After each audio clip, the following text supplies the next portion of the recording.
alors que le prince Harry a assigné en justice un groupe de presse britannique, qui l'accuse notamment d'avoir piraté ses messageries téléphoniques. Le fils cadet du roi Charles III risque de ne pas obtenir gain de cause dans cette affaire, et ainsi perdre gros. Le procès du prince Harry contre le Daily Mirror s'est ouvert à Londres il y a 7 semaines.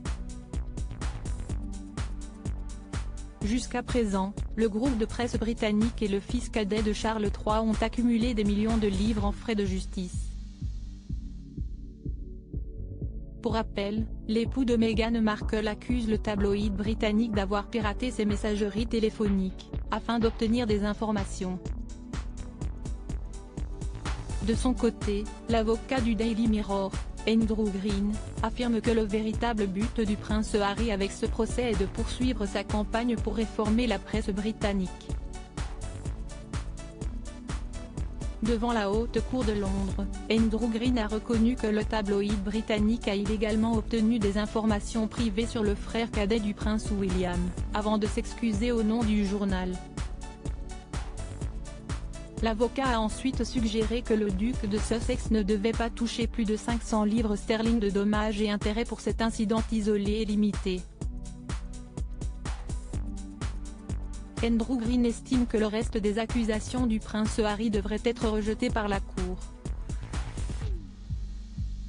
Pour mémoire, le Daily Mirror nie toujours avoir piraté les messageries téléphoniques du compagnon de Meghan Markle. L'avocat du journal a d'ailleurs affirmé qu'il y avait une absence totale de preuves concernant les accusations du fils de Lady Diana.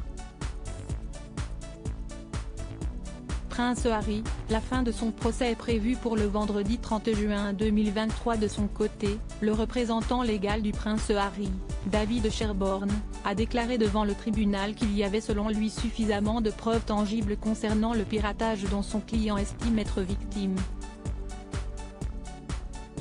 David Sherborne a par ailleurs exhorté le juge à tirer des conclusions défavorables concernant l'un des choix stratégiques de la partie adverse.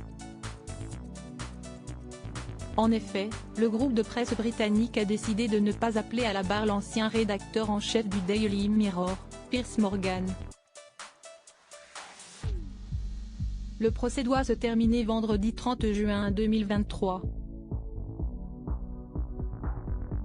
Le juge Fancourt rendra quant à lui sa décision à une date ultérieure.